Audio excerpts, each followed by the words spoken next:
Our topic focuses on discussing the consequences of negative affectivity and low self-esteem. To begin, negative affectivity is the association of negative emotions with a low or negative self-perception, as well as a negative view of social interactions. According to Merriam-Webster Dictionary, self-esteem is a confidence and satisfaction in oneself. Having a high self-esteem is important because your confidence and outlook on life will allow you to flourish and therefore look and feel your best. Self-esteem affects many factors such as your mental health, your friendships, success, and much more. Low self-esteem is when a person views themselves as lesser than they are and believes that they do not have a high self-worth. This image can be cast onto other people's views of the person by believing all perceived ideas.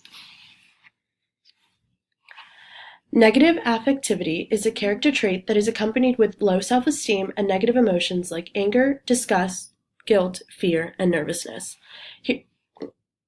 Here's a video detailing the concept of self-esteem and negative affectivity and the effects on relationships.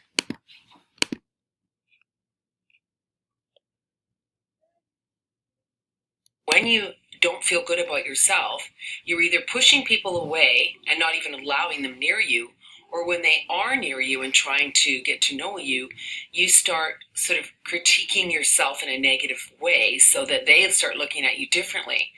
Because if you're always talking badly about yourself, or you're hurt about something and you're not over it and you keep bringing that up, people are going to eventually move away because they want to be around happy people. They want to be around a positive person that's going to be in a relationship with them. So while you're going through this, it's either a really good idea not to date and to sort of pull yourself back and do some homework. One model associated with negative affect and low self-esteem is the dependency regulation model, which demonstrates that individuals with low self-esteem underestimate how favorably their partner views them. There are 4 key phases of the dependency regulation model. The first phase is low self-esteem. In this phase, Bradbury and Carney explain how having low self-esteem can create difficulties in relationships and is also seen as being a character trait rather than a mood trait. For example, Jane Doe and John Smith currently are dating and living with each other. Jane Doe is a med student at UVA and is pretty stressed out due to the amount of time she has to dedicate to her profession. John Smith, her boyfriend, is a successful entrepreneur who is living the life and is stress-free. Jane struggles with self-confidence and is constantly asking for validation in their relationship due to the fact that her boyfriend is more successful than her and she is feeling like he deserves someone a lot better than her. The second phase is focused on an individual underestimating the partner's regard for self. This phase focuses on how individuals with low self-esteem assume the partner's view of them is lower than it actually is, and that the partner shares the same negative view of them as the individual does. This causes conflict because a person is more likely to create distance in a relationship in order to avoid rejection and devalue positivity from their partner. Going back to the original example, Jane is expressing doubt in the relationship because she is feeling so poorly about herself and she assumes that there is no way that John is also not feeling the same way about her. John assures Jane that he loves her, but she still questions it.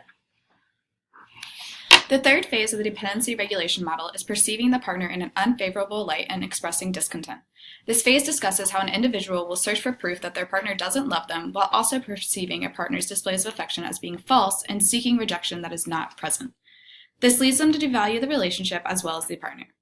Going back to the original example, John becomes stressed out because he has to lay people off at his job, and while this is happening, Jane still needs reassurance because she has just failed her med school exam and doesn't think she's going to become a successful doctor. Because John is stressed out, he gives Jane minimal reassurance and she gets really mad at him. The fourth and final phase is perceiving the relationship in an unfavorable light. In this phase, the authors discuss a study that analyzed couples' self-esteem and their satisfaction with the relationship.